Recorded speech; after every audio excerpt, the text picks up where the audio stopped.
What is going on? What is going on, guys? What's good, everyone? I'm your boy Mast, And I'm Eggs. and this is Woof's Web. We are Woof Logik. This is episode 51. Yeah, so do you know what that means, Miguel? No, I don't know. If you don't know, then that means you don't care. Well, what does that mean? How many weeks are in a year? I got grilled by this last time, so I don't know. So that means, all right. So this is kind of weird though because the math is off, or maybe it's just that the way how you count it, it's kind of different. Mm-hmm. So we are actually on our 1 year anniversary. Really? Yeah. Wait, so there's only 51 in one season here. 51 or 52. When I Googled it, there's 52, but it doesn't make sense because so I don't know. So the 1 year anniversary thing, if there's 52 in a year, how are we on episode 51? No, you're right. And then March 20th was our 1 year anniversary technically, but we're like 8 days past that.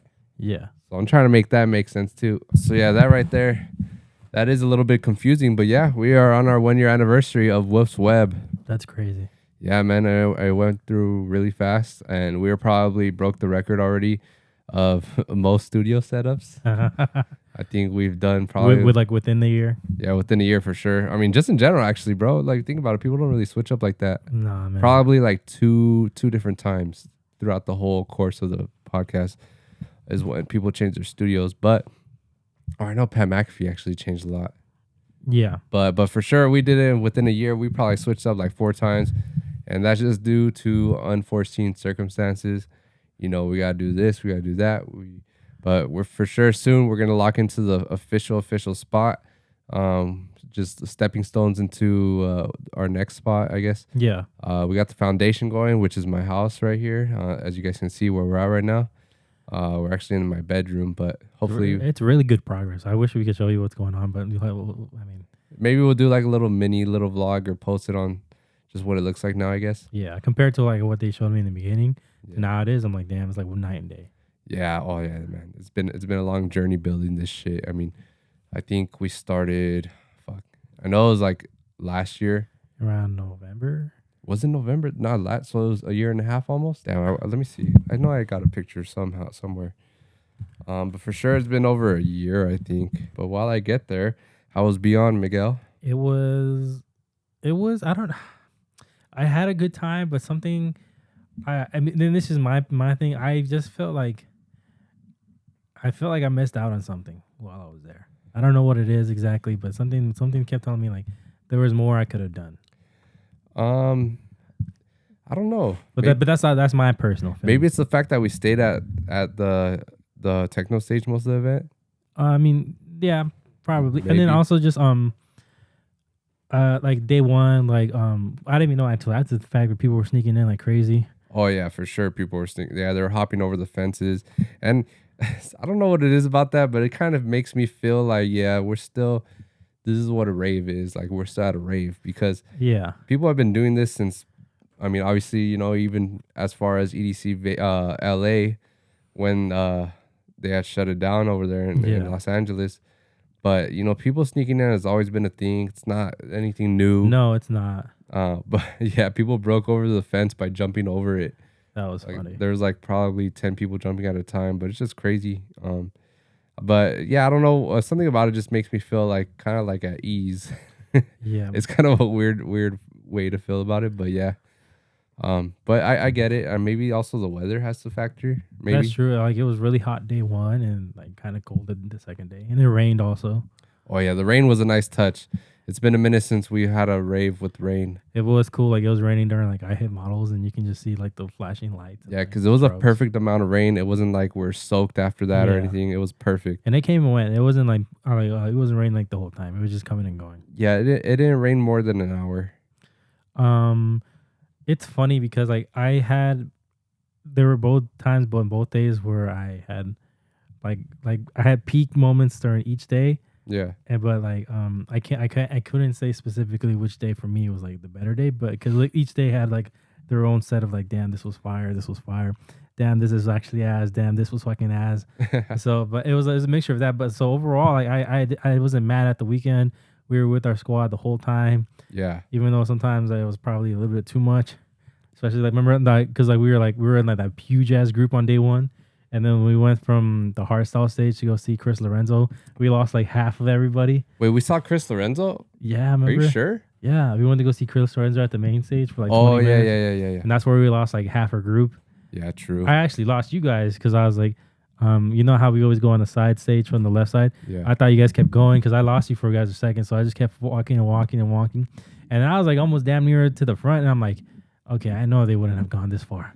And so I make my way back. And then I see you and Malik. And I'm like, damn, I missed you guys by so much. Oh yeah. No, I think I really enjoyed the first half of day one and then the second half of day two. Yes. I think that's what it was. Yeah, it just felt, I don't know. For sure, I had a lot of fun day one, the first half, and then it started kind of getting like a little messy, kind of like anxious, like anxiety filled. Well, yeah, with that packed crowd during Sarah Landry. Yeah, Sarah Landry's set was really, really packed, and everyone's kind of complaining of the fact that they were overselling. I really wish I knew the logistics of everything. I don't think it was oversold. I really do think it was just the amount of people that snuck in because like the second day it wasn't that bad. Yeah, but if you think about it though, not that many people could have snuck into where it filled up the whole area. You know? But then also it's like it's Sarah Landry. Like I think they should have had a little bit more wherewithal to know like, hey, she's techno's big and she's probably like one of the biggest techno artists out right now in the game. You probably should have just thrown her in the main stage. Yeah, it's hard to make that call though because they try to fix the crowd control by putting like another top artist. Who was even playing with her during her time? I think it was Afrojack and Rehab. Oh, that's right. So Afrojack and they Rehab, were packed just as packed too. That's what I'm saying, man. I don't think it's people hopping over. Obviously that doesn't help, but I think I don't know what it was. Maybe it is people just wanting to go. I don't know. Yeah, because when you think about it, when we went to the art style stage for a minute, that place wasn't packed at all. When we went to go see Jay Aurora, there was barely any people in there. So I think the problem could be that Insomniac, although they do expand the venue, it doesn't really draw that much attention from the big crowds enough to sway you from wanting to watch artists like Sarah Landry or Afrojack. It doesn't make, just because you put the Speedway, it doesn't mean that's going to take a big chunk that way. So I think that's maybe the thing. It's like, yeah, we can hold a bigger amount of people for the whole venue, but the problem is most people don't want to go to that specific spot. I think the only time I actually had like kind of anxiety is when we were leaving Afrojack. Yeah. Well, technically at that point it was Subtronics I was playing, but we were leaving that main stage, and I was just like packed sardine. Like I couldn't even move my arms. I was just like scooting, like shuffling my feet, just following along, and I'm like, fuck, dude. But we're just trying to get out. Like this is like it's taking this long just to get out.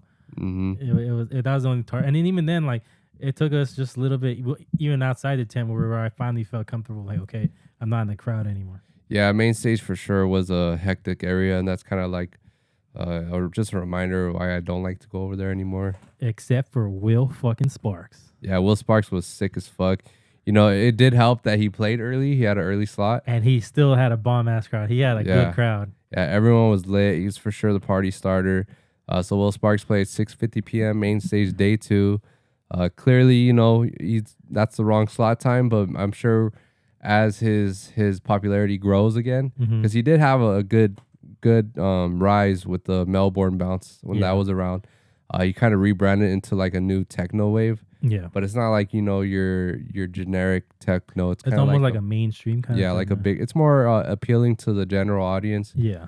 But yeah, his stuff is great. It was my second favorite set of the weekend because we had Fatima Haji. She threw down for me personally.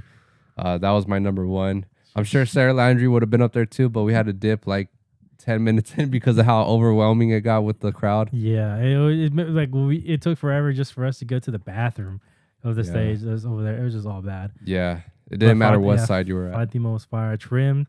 I enjoyed his set. It had a lot of variety. I wouldn't say it was like oh damn, he fucking threw down, but he played a bunch of songs that I wouldn't even consider techno artists we've been playing. Yeah, no, he played like a couple of bass house stuff, but kind of like faster pace. Yeah, he played even house, drum and bass. He played that that Space Laces VIP to Dominate. Oh yeah. Which I'm like, you know what? I'll accept that because that's how good of a song that is. And it was sped up too. You could tell. But no, man, I do appreciate sets like that. It kind of like it's what stands out. You know, you don't want an artist that's just playing the same thing as everyone else. And that's what I also love about Mad Girl at the hardstyle stage. Yeah. She plays like everything. She'll play like a drum and bass, or she'll play like a dubstep drop here or there. She'll play obviously she's been dropping a lot of hard techno. Mm-hmm. But her and Claus, they for sure were a good like warm up set, like a good set to start the day, to Yeah. start the whole festival, really, because that's when it was day one, and it must have been like 5 o'clock when Claus started, 5 or 6. Yeah, something like that. Cause we saw Creeds for a bit too. Oh yeah, Creed's actually threw down. Yeah. I ain't gonna lie, I don't know why, but I just don't remember it much. I don't remember either. It was that whole kind of set was a little bit of a blur. Yeah. Because like even then, like I don't remember much. The only thing I remember is like towards the end, where we're like, "Hey, let's go see Chris Lorenzo," and then I'm like, and then that's where we lost everybody. Dude, now I think about it, I don't know if I remember much of day one at all. I just know the first half was really like that's what I remember most, the first half, and then towards the end, I feel like we are just jumping stage to stage, and it was just like nothing was really memorable. Really, Yeah, I was just like more worried about like keeping everyone together and like yeah. the thing we said we were gonna not do this event. Yeah, I mean we can't, but man, you want to be with we want to be with our friends. Yeah, I will say we ran into your brother randomly. yeah, because my younger brother, he went over there to Beyond. It's not his first rave, Nico. Obviously, I think if some of you guys, if you watch our Maple Alley content, you'll recognize Nico. Nicolas. But yeah, we lost him from the beginning of both days, pretty much, and found him randomly throughout the festival. But yeah, I don't know. It was chaotic day one, kind of. But Yeah, but that's why I really enjoyed when we finished off the night with Jay Wara. oh yeah, She had a crowd. It wasn't like a big one, but there was tons of room to dance and vibe out. She was playing a lot of dope ass house. I actually had some kind of somewhat service in there, so I didn't feel like I was completely out of touch with everybody, and we were just there vibing out, just chilling. It was warm in there too. yeah, and it was kind of like the time where finally we were able to just take a chill moment. I feel like we accepted the fact that we weren't going to be able to catch the artists we wanted to, so like we prioritized, because we've seen Jay Aurora recently like multiple times. That's the only reason why we didn't really prioritize her in the beginning. But for sure, we always wanted to see her again. Yeah, I mean, like she always throws down. So the fact that we got to go and just sit down on the floor, just take a breather and just enjoy the set, it was dope. That's why I think I was telling Pauline, or I mean, I told you, like, if all else fails, Jay Wara got us. Yeah, exactly. So you guys can take that same advice. Go check her out always. Oh, she always throws down. I wish she had more recognition out there. Honestly, she's one of the more underrated ones. Because like I never hear anyone like bring up her name. You know what? And maybe this is me being just a bad fan, but I don't think I've heard of a Jay Wara track. Mm-hmm. Oh, I have. That's the only reason why I wanted to see her. What song is it though? See, now I look stupid. But she had a breakout song, I believe. Oh, I'm sure she did. I just haven't cause I know her from her sets, because I know like when we're gonna watch Jay Wara, it's gonna be house and it's gonna be fire. Yeah. But I don't know like, oh, this is a Jay Wara track. Let me see, which one is it? Jay Wara, because I think I discovered her during the pandemic. That's when I was discovering so many artists during the pandemic. Let me see. I need to see. YouTube needs to do a better job with the music section. Facts. I feel like they need to take some notes from Spotify. That's the one thing I will say about Spotify. They have like a good way of finding your direction through the site. I don't think people realize. Maybe they don't realize, but like since me and you, we have YouTube Premium, and that's what I use mostly for music now. Like I don't use Spotify or anything like that. I just use YouTube Premium. I always see people complaining about all the ads. I'm like, dude, just get the premium. It's worth it. I promise you. You probably use YouTube more than any other app out there aside from Instagram, and it's worth it. So I remember one time I accidentally logged out of my account on my phone. So I saw ads. I'm like, ooh, brother, ooh, what is this? What is ads? I don't remember having ads. Yeah, dude, ads are disgusting. Every time I'm at someone's house or whatever, or they're the ones controlling the music, and I see a fucking Sammy ad. David. Like, get your broke asses to the fucking premium side, man. Let me just log in real quick. Y'all are more than welcome to use this shit. So what fucking song is it? I want to play the songs, but nah, whatever. Real quick, shout out Will Sparks, because he played that Age of Love Charlotte the Wet remix. Yeah, he has a remix for it. I was like, damn, this was, oh man, he went off. Speaking of that remix though, actually Afrojack at Ultra, so I heard did you end up listening to it or not? I got to the first half, not the second half. Okay, so Ultra was the same weekend, this past weekend, and Afrojack played both festivals, Beyond and Ultra, but Beyond was a B2B with Rehab. So at Ultra, he obviously played a full set of his own stuff, Yeah. and a lot of these bigger artists, they like to save their IDs, which is unreleased music, for festivals like Ultra, Tomorrowland, EDC. Mm-hmm. They like to debut their music in that way. But Ultra is like a lot of the Europeans like number one. So Afrojack has like so many IDs on there, and I wonder if if he played a bunch of them at the Rehab B2B. That's a good question because we got there like maybe like the last 5 minutes. Yeah, we barely saw any of it. But man, that Ultra set, he played that one of those remixes of Charlotte's song. He played like an edit or whatever, and it was fire. So many unreleased songs that was out there. I actually put up like a tweet, pretty much saying, giving him his flowers. Like, this dude has kept his sound relevant for I saw 15 that. plus years. He retweeted it and liked it as well. But yeah, he keeps the sound fresh, and he's still a dope ass DJ. He has the best track selection. He's one of those that I can truly say that I still like look up to and like pretty much like have a lot of influence from. Because I would love to. He's for sure a role model. Yeah, I would love to have a signature sound for that long. I would love to know how to read a crowd or pretty much keep your sets like. So every generation that comes into the rave scene, you want to appeal to them always. You don't want to sound like an old head. You don't want to keep playing like old ass music. But this guy, if he ain't supporting new music, new talent's music, he's fucking making his own. And it's all like different genres, but you could still hear his sound.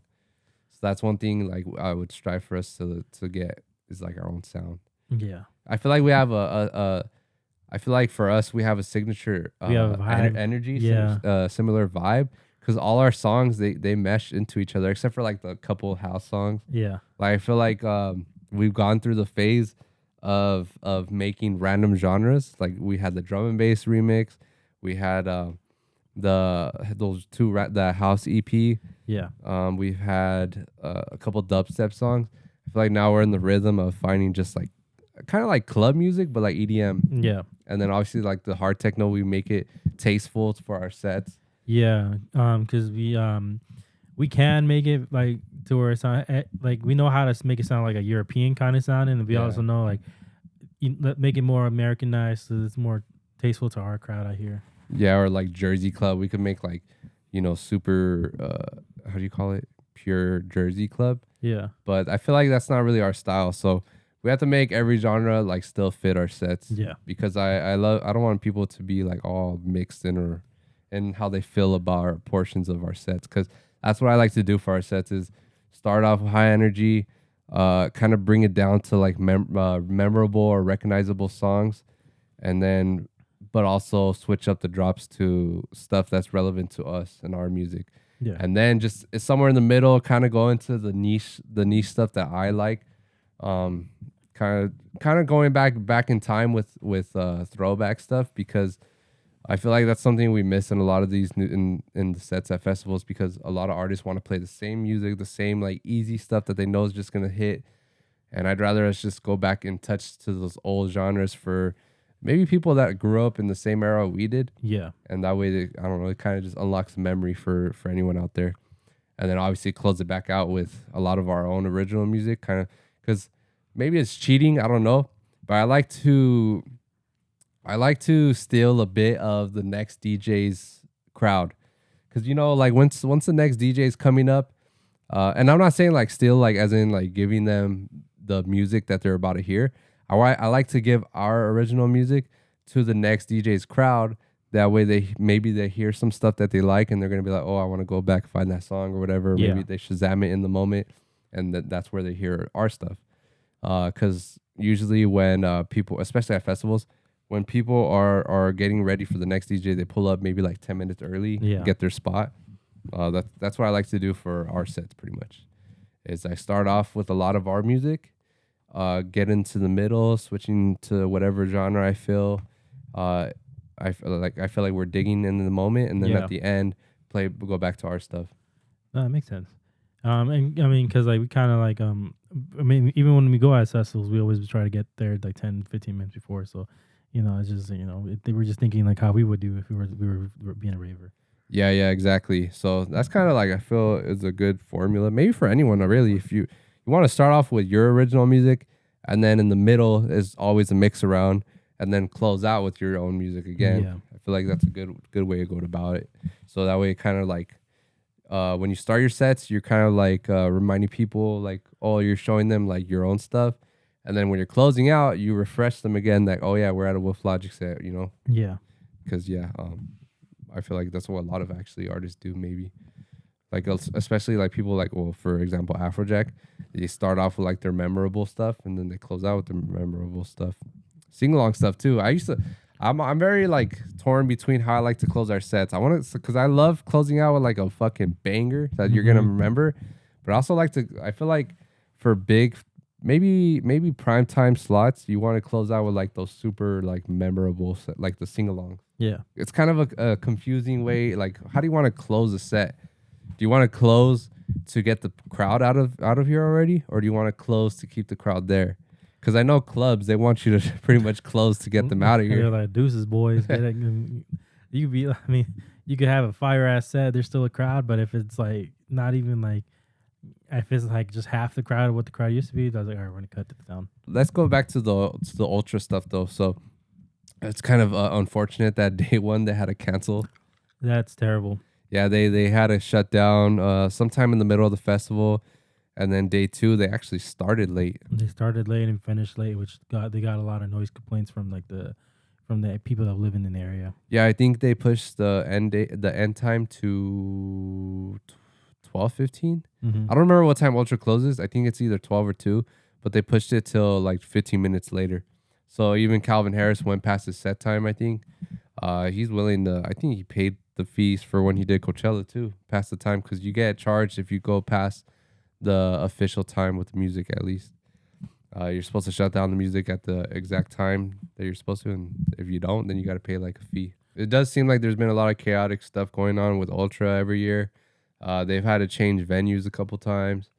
They've had to, I don't know if it's maybe because it's in such a small city, like not a small city, but like super chaotic city. Yeah. Because although EDC Vegas is in like Vegas technically, it's like further from the strip where there's no traffic really.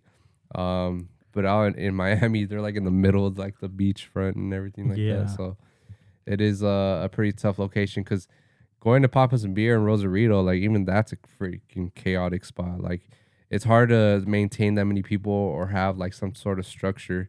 So yeah, I can only imagine with Miami how tough it is to have a festival there. But it's so like iconic and legendary. Like, you know, you can't really switch it out of there all of a sudden. No, but I mean, I feel like they could maybe just fucking sell less tickets. Yeah, or relocate it somewhere a little bit.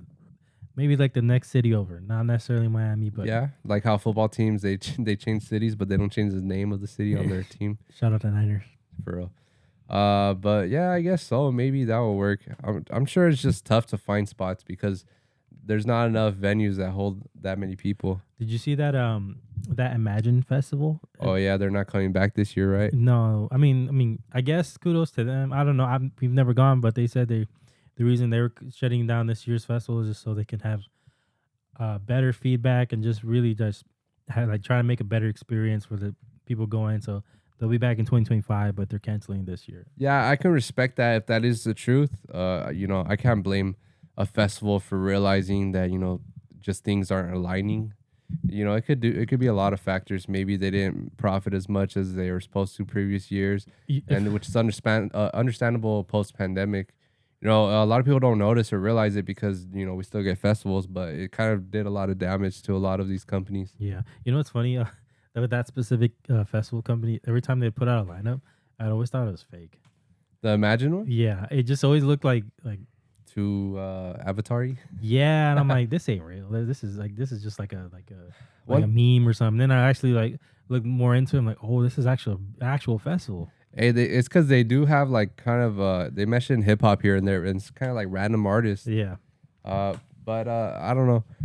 I will say I don't really. I think there's improvements to be made on the flyers, because the way it's structured is weird. You know. Yeah, it always threw me off. I'm like, man, this ain't real. It would just seem like it was like a template or something. Yeah. Well, fuck. Hopefully they come back. You know, I love seeing a bunch of festivals thrive, and it doesn't do us any any bad by having more opportunities out there. Yeah, more opportunities for shows. And it's cool. I think they actually host at the Atlanta Speedway.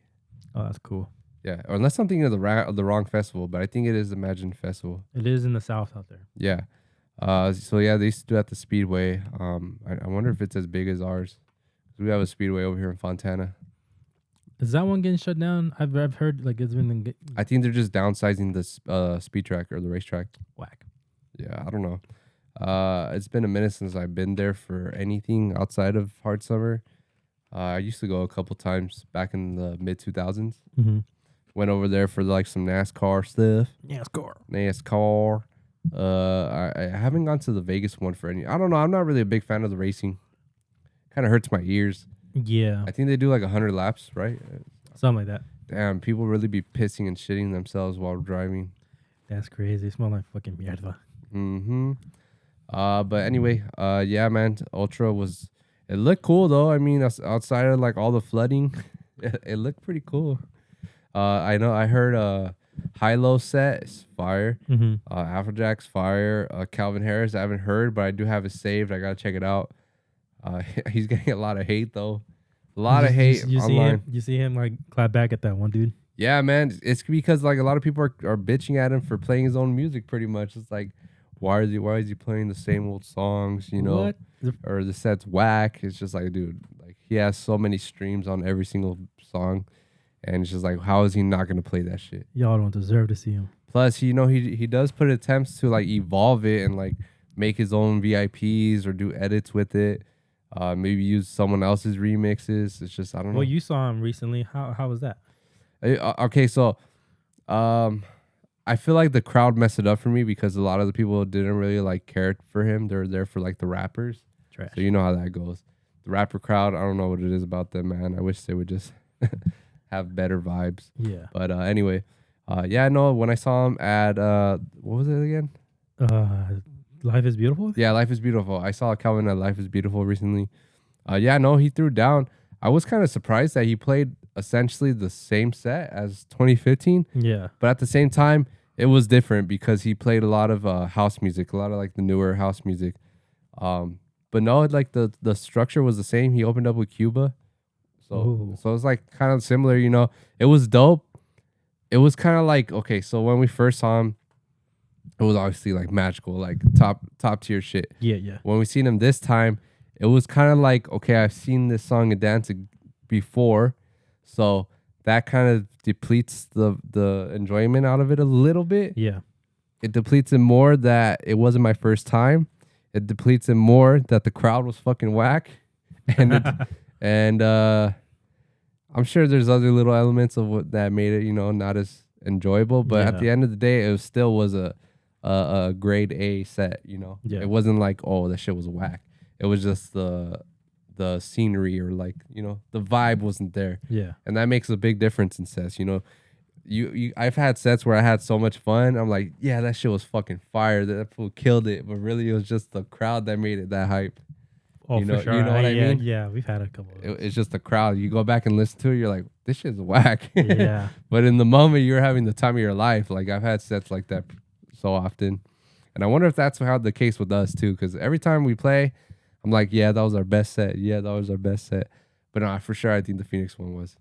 I think so, too. Yeah, the vibe obviously made it better. But I think the set overall, because I've listened to it back a couple times, and I'm just like, yeah. Yeah, no, I have to. And I remember one time I was with Goliath, and we were drinking, and like I was playing back the set because Goliath had heard it. I'm like, damn, you guys were killing it. I'm like, I told you should have pulled up, bro. Yeah, man. This is a rare time you see us tooting our own horn. We're anti-tutors here. But what's it called? That was such a the fuckboy laugh right there I just did.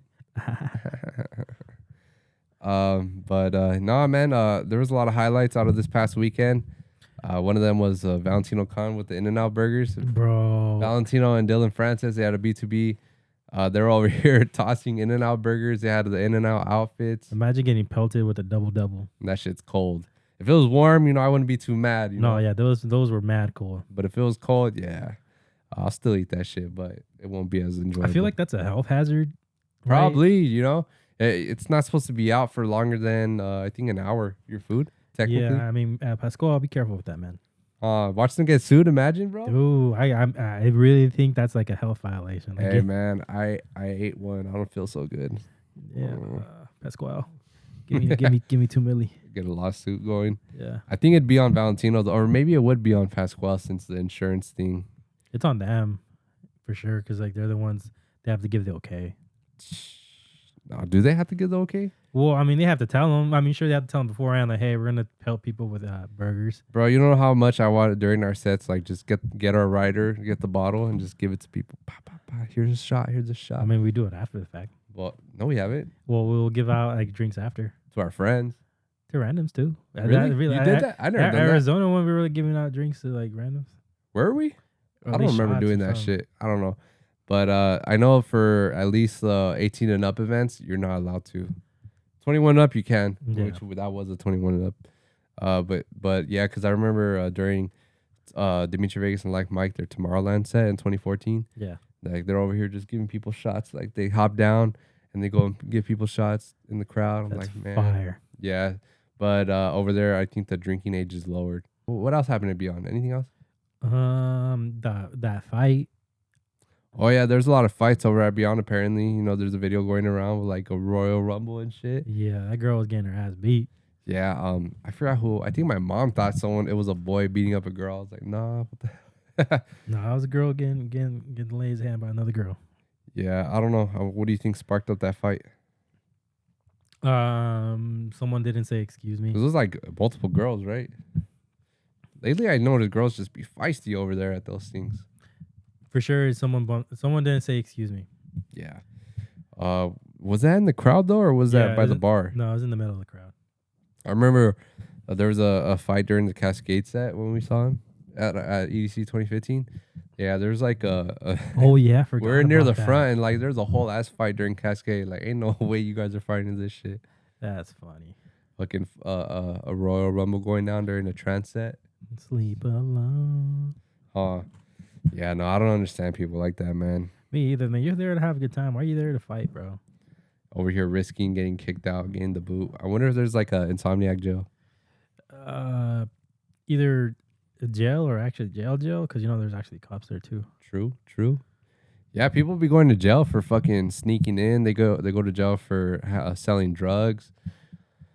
That's why I don't understand people. Like, you should know already the red flags. You should see like people are just asking random people about drugs. You know anything about drugs? Can I sell you anything? You want to buy some? Or like, do you know where I can get some? Just saying no. The answer is always no. No, I don't know where. I'm a good boy. I remember so many undercovers came up to us. I think one of the recent EDCs actually, I think 2 years ago, I got asked by some like older girls in the porta potty area. Yeah. But I seen walkie talkies on them. I was like, nah, too sketchy. I think a lot of the nocturnals at the Glen Helen had a lot of undercovers. I think it's because they have close connections at that venue with the police. But for sure over there, they're doing random pat downs on people walking up to the line to enter. There's a lot of randoms just coming. Remember one sat by us. Yeah, you didn't work to find Molly. You know, find Molly. And I was so dumb. I thought he meant an actual person. I didn't think he was talking about the drug. This fool. Well, I think that was the time where like Molly was popping off in a lot of songs. Like Molly. So I'd actually seen the movie Late Night with the Devil. Is that like in theaters or what? Yeah, it's like a 70s theme, talk show theme movie where I forget the actor's name, but pretty much his viewership is down, so he's trying to obviously have some viral moment, and pretty much he interviews a girl that's supposed to have like the devil inside of her, or like the devil can communicate with the world through her, and yeah, that shit's pretty trippy. I feel like it's one of those movies where like I think you take the ending with you and kind of get your own interpretation. But for sure, I would advise anyone who is into horror to go check it out. It's cool, you know, taking risks that way and going with that aesthetic, and you know, you could tell like pretty much it's like it's a creative that made that movie. You know, they wanted to make it's like a passionate film creator that made that shit. It takes a lot of editing, but the only problem is I say that people have with it is that they used AI to make some of their photos. Oh, So a lot of like it kind of looked like some I think Shutterstock, something like that. yeah, yeah, So it looked like one of those like templates or like pre-made photos that you could buy, but you could tell some of like the image, some of the part of the images were like mushy. It didn't look fully made. yeah, So that's kind of what caught a lot of people with red flags, and they put them on blast, trying to get everyone to boycott from watching the movie just because of that. But really, these images had like no key role in the movie. I know like a lot of people are making a big deal about it, like, oh, you're stealing people's jobs. Someone could have paid someone to make it, but really it was just like, all right, they could have just got that picture off of Google, really. yeah. Um, but no, I guess they use the AI generating. But I don't know. I guess it's a big thing going on right now. They want to avoid using AI for anything behind movie scenes, to steal people's money, Yeah, and that goes along with the script as well. I wonder if movie studios overpay for small stuff like that. I'm sure they do. I'm sure they just try to cover their asses and like, all right, just pay them more. We'll just get out the way. Yeah, because it kind of makes sense. Here's an example. So in the professional world, they tend to overpay for like the most simple things. Cause I'm a Photoshop designer or whatever. I make designs. I've made flyers. And so for example, so when I was first starting to edit, I make simple stuff for a cheap ass price because, I don't really care about money. I was just trying to make like any simple type of money that I could. So I was back in 2013, 2014, I was still in high school and my designs were cheap and, I didn't have too much experience, but I had enough to where I can actually sell, Yeah. my designs. But I was making flyers back then and I made one for Flowrida's team apparently. Flowrida, supposedly it was his manager who hit me up. He was asking for a flyer for one of their Vegas shows, and I designed it for like $150. Mm-hmm. And back then I was charging like $50, and so nonetheless, both prices are cheap as fuck in hindsight. But I didn't really know about like what people were charging back then. I didn't really care. But dude, I made that shit in like 30 minutes, and I made $150. And for me, that was an overpay. But for other people, it's like some people that are smaller scale, they bitch about even the $50. So I'm Yeah. just like, damn, dude, I wonder if like movie studios they'll pay like $500 for that design. You know what I mean? I'm sure they do, man. So Whatever they can do to get the movie done quicker, they'll do it.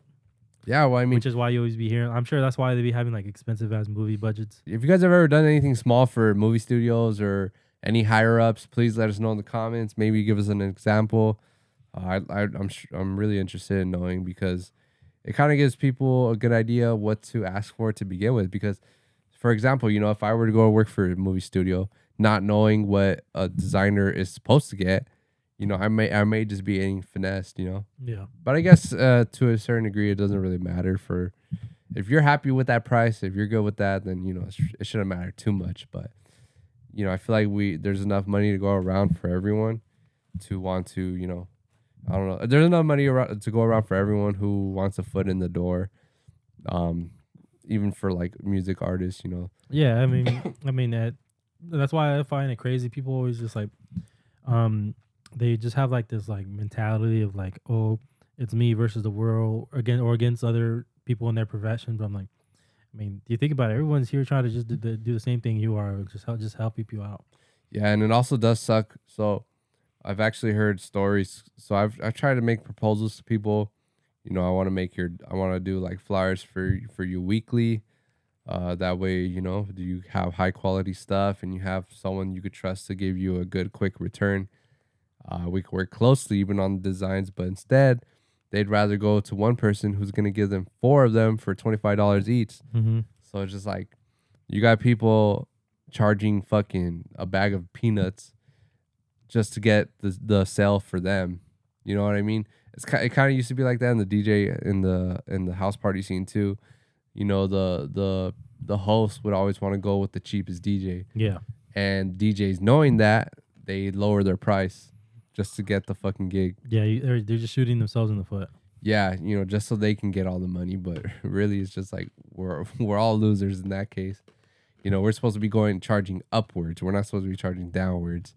That's why I think a lot of those what are they called? A lot of unions, they get together and make sure that they don't get finessed. Kind of like in the NFL too. You know, uh that's why it's kind of a good thing these contracts get revealed. That way people have an idea what the market is like. And yeah, that's what we've had a battle with. I know people were even I've had to do it a couple times. I'd go as cheap as $50. I'll take my fucking speaker. I'll take my DJ controller. He's doing the most. I was just to make $50 for the night. Yeah. And I feel like that's kind of what caused a lot of people to call the cops on their own party, is just being not paid enough. They're just like, oh, I don't want to fucking be here for 4-6 hours. It was a dog eat dog world. Yeah. And I'm not too familiar, but I've even heard stories of like that going around with the festival scene. They're going with the same people, the same artists, because for a discounted price. Because like I said, the pandemic fucked up a lot of things. Yeah, I'm sure that's just shit with agencies. Like, Yeah, they're like, hey, we'll book you this artist. Okay, we could do a little bit cheaper, but if you can get them on this artist at this price, I'm like, yeah, fuck it, we'll get both those artists, and they're from the same agency. I'm sure that happens all the time. yeah. So, but hopefully things start looking up, because seeing how much people are profiting at the end of each show is not that much. Even us, we tend to invest a lot back, so we don't really make much from our shows at the end of the day. Yeah. But it's worth it. You always want to invest into yourself, whether it be a photographer or maybe an outfit, maybe stuff, giveaways during your set, or just I don't know. I guess at the end of the day, you don't really profit much. So I think we should go be landscapers or architects. I'm so down. They get so much money. No, I'm just kidding. Nah. I did that for like a week. I was like, this ain't for me. Crazy. Well, hopefully we start feeling better. We're all fucking battling this sickness. Yeah, it's been going around. It's funny because you got sick in the beginning of the week, and I caught what was going around like literally like yesterday or the day before that. I know, man. I want to hit LA for the homies. Yeah, for both homies and the hom girl. Yeah. Is it even funny Malik went to that show? Yeah. I was like, that's hilarious. I know, fucking TJR. I wonder what his set sounded like. Yeah, that's probably asking. But we're sickies. Well, at least I am. Mike's doing a lot better right now, but he's still like not out of it either. Yeah, every time I wake up, still I'm blowing out hella mocos. All the yellow and shit. Yeah, I'm like, nasty. Yeah. Well, I don't know if there's anything else you really want to touch on. We got Easter coming up this Sunday. I hope it does. I mean, I know it's supposed to rain these next 2 days at time of recording. Because I feel bad, because I think that happened to me once or twice when I was a kid, when it was Easter and they had to rain that weekend, so they just had to do it inside. Yeah, for sure. In the or I think mid 2000s, there was an Easter where we went to the park. Even it was like one of those like organized park events. Yeah. We went over there as soon as we got out the car. It started raining, but I don't remember if we still did the egg hunting. But I don't know. This rain has been fucking annoying. We've talked about it so many podcasts already. It's just like because it's raining like every week. When those days happen, it's really cold. I mean, that's probably another reason why everyone's getting sick with all the weather changes. Yeah, because when it's not raining, it's actually kind of hot. But then once it started to get gloomy, I'm like, damn, it's about to be cold and rainy. Yeah, this weather is getting out of hand. It must have to do with the global warming, low key. It's like I feel like the weather's shifting. So I feel like what's been happening throughout the years is winter is shifting. Like, well, all the seasons are shifting. Yeah. So like we're getting winter really, and like fucking even as late as May. Because I remember, dude, it was. What was the first year where the wind shut down on us? At EDC? Yeah, EDC. The wind, where EDC. I believe it was 2019. So in 2019, we came back from EDC in the middle of May, and it was fucking rainy. It was like gloomy out here. Yeah. It was gray. I was depressed as fuck. And so like, I don't know. I feel like back then May was like already fucking hot. It was. Like May and June. And then now it's like it's just getting later and later. So I wouldn't be surprised if this weather sticks around till June. Really, that would be crazy. Yeah. That's when like you'd have to believe global warming is a fucking thing because like look at how the drastic weather changes has been happening. Well, what's it called? Climate change? I don't think it's global warming. I think The climate change. Yeah, for sure, man. I wouldn't. Yeah, and even in December, it's hot some days. Dude, what the hell? That's what I was like. What the fuck? That's It's what I'm saying. December. It's all shifting, and I guess I don't know, man. I think we just gotta come to reality and really realize that that shit is real. Yeah. That shit's happening before your very own eyes. But yeah, I don't know. I don't really have much else to say. We're not really feeling too good. I think I'm not gonna lie, it really hurts to talk. We'll see you guys next week. Sorry for this whack ass episode. We'll make up for it next week. Yeah. And we hope you guys enjoy it. Thank you guys for sticking around for 1 year for all you day ones. We hope to keep growing. We hope to keep the podcast going strong. You know, this ain't for the week. That's for sure. You know, making the commitment. We haven't missed 1 week. I think we've even released every episode on Monday. I don't think we've gone past Monday. No, I don't think so either. Just different times, you know. But sometimes like Monday in the day, but that's about it. yeah. So pat on our backs for doing that one. Pat on our backs for sticking around. Pat on our backs for keeping it going strong and to another year, baby. Thank y'all for tuning in, man. We'll see y'all next week. Peace.